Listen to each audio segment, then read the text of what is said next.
Sur Info, pardon, mais vous allez comprendre pourquoi nous rions dans quelques minutes avec Charles Matin. C'est encore Charles. Ah, franchement, c'est légitime. Franchement, Non, là, c'est c'est rire légitime. Ouais. Non, bon. Alors, soyons sérieux, Mathieu Rouault, une vingtaine de militants interdits de manifester à Paris, 8 autres à Nantes, c'est une première.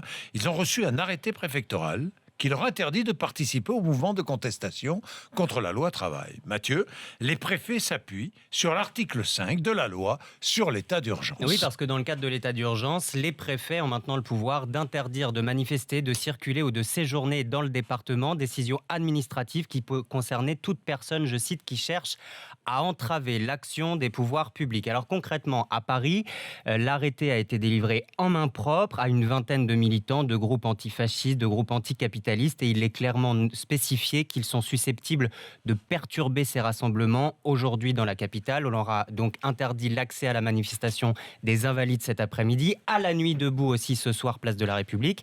À Nantes, l'arrêté préfectoral, lui, est carrément valable jusqu'à la fin de l'état d'urgence, et s'il n'est pas respecté, la personne encourt jusqu'à 6 mois de prison, 7 500 € d'amende. Interdiction de manifester. Qu'en pensez-vous ? Y a-t-il des recours possibles ? Alors oui, dans la mesure où il s'agit d'une décision administrative qui porte atteinte à la liberté individuelle de manifester, c'est en tout cas ce sur quoi vont s'appuyer les avocats qui défendent ces interdits de manifester. Pour que l'arrêté préfectoral soit valable, il faut prouver que les personnes interdites de manifestation ont été responsables de violences ou de dégâts par le passé, ce qui n'est pas le cas selon la plupart d'entre elles. Elles ont donc déposé un recours en référé liberté qui sera examiné ce matin, 9h moins le quart, au tribunal administratif de Paris.